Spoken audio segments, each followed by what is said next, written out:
Well, welcome to the second in a series of videos about simulating cotton harvesting. Today we will be talking about changing the model inputs.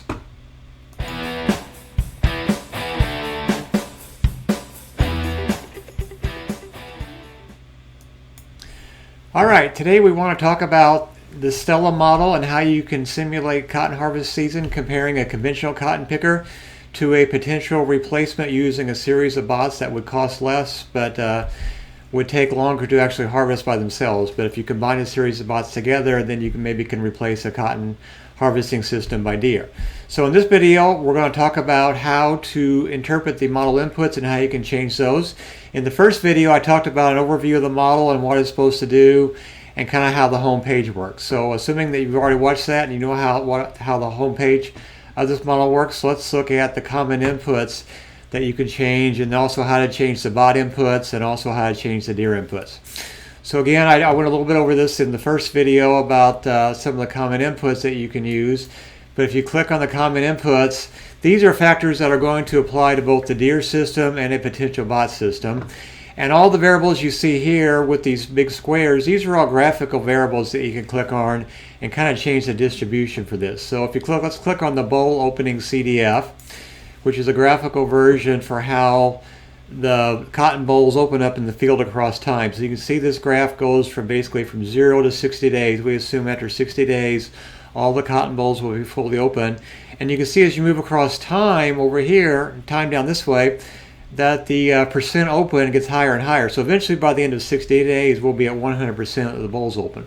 Well, if you're not happy with the way this bowl opening CDF looks like, you can change this basically by starting in the lower left hand corner and kind of dragging across and changing how this opens. So the way I changed it now, basically we're basically saying, well, after about day 40 or so we're fully open here. So you can change that to any kind of way you want to, and you can add more so it opens up maybe slower and then it increases at an increasing rate and then maybe starts to increase at a decreasing rate, more like a normal distribution like that. So you're more than welcome to change that and experiment with different ways for how you think cotton would open up actually in the field. So I'm just going to cancel that for now. So that's the bowl opening CDF. You can kind of do the same thing with the yield loss. So you can look at rainfall amounts and what kind of yield loss you would expect. I have this built at least initially with the idea that bigger rainfall amounts are going to lead to higher percent yields lost out in the field. And you can also do a similar thing with rainfall amounts, daily rainfall, and then what that would do to the cotton quality, which would then translate into the price lost as a percent. And then over here you have events that are related to the rainfall. So this top slider is basically your probability of rain in a given day. We assume that rainfall events are independent across days, meaning the fact that it rained yesterday doesn't necessarily mean it's going to rain today here. And we know that in any given day, right now the way I had this set, I'm saying there's a 5% probability of it raining in a given day. And again, you're more than welcome to experiment with that. And then down here we have a graphical variable to represent, well, if it does rain on a given day, assuming we've hit the 5% chance here and it does rain, and then what size of rainfall events are we talking about? So this is the graphical variable. You can see most of our rainfall events are going to be fairly small, but there is over here on the very right tail, there are a small chance that some of those rainfall events could be pretty significant. So that's what this particular graph is to represent, that when it does rain, you can determine how big the rainfall events actually is when it occurs. And then we have kind of the same thing with the hurricane size. So again, hurricane probabilities are likely to be smaller, but again, the percent loss could be higher, so we have variables to account for that. And then over here we have some variables that are going to be common to both. So we assume the acres you're going to harvest is going to be the same. You want to be able to harvest that cotton with either a Deere system or a bot system. So you enter the number of acres here. You enter the maximum cotton price here, the maximum yield per acre. Again, this is before you have any kind of quality or quantity losses. What's the maximum yield you can expect? What's the interest rate that we have? And then the potential harvest days that we would have in a potential season. And again, rainfall events, and this particularly though hurricanes can actually make that smaller. So again, this applies to both type of harvesting systems where you're looking at.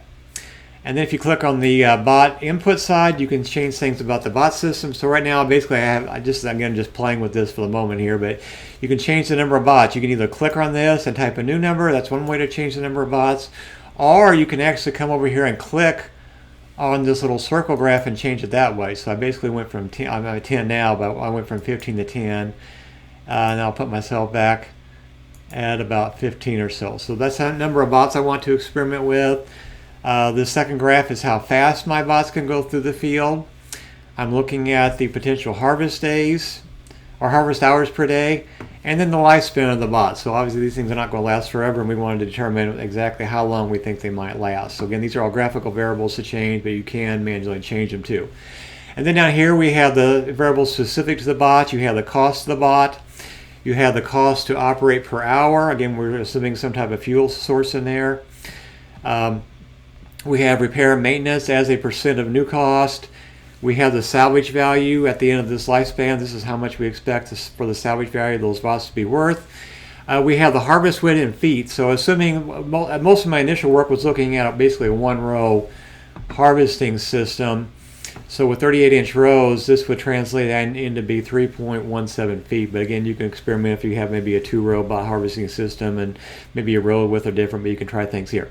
Field efficiency, which is basically the time spent on rows. So obviously, even with a bot system, you're not going to spend 100% time going up and down the row. So you have to spend some time turning. That's where we get the field efficiency from. It's always as a percent. And then we have the daily probability of a bot breakdown. So we have to allow some mechanism in there for these things breaking and taking them out of service, and that's what this thing here accounts for. This next input is for inputs that apply to the deer system. Again, we're going to assume one picker typically in these situations. We're going to look at a maximum harvest speed. We're going to look at the harvest hours per day. Again, we're going to have a picker life, and then you change some of the same things as you changed before. You change the cost of the picker. You have two different repair factors, which is RF1, RF2. You have the horsepower, which is kind of a driver for the amount of fuel that we're going to burn. You have a harvest width in feet, field efficiency. It's probably going to be smaller than what the bot one is, though. We have the probability of a daily breakdown. We have diesel price. And since we need a driver for these, we need to have labor hours in there.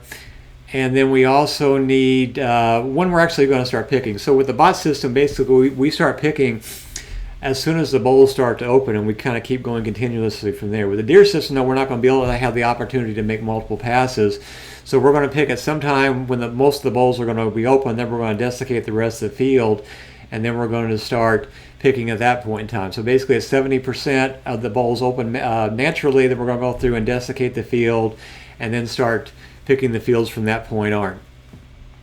Then some other variables that we need. Again, these things down here, these are things that are going to be calculated based on what you have up here. So as you change these variables here will turn out to be calculated from these other inputs that we have entered. Then when you're ready to run this thing, you come down here and click on run. It will go through a simulation running this, and you'll see how things change. But we'll talk about the outputs on the next video. So that'll be it for this video about the inputs. Again, make sure you tune back in and watch the video about interpreting the outputs.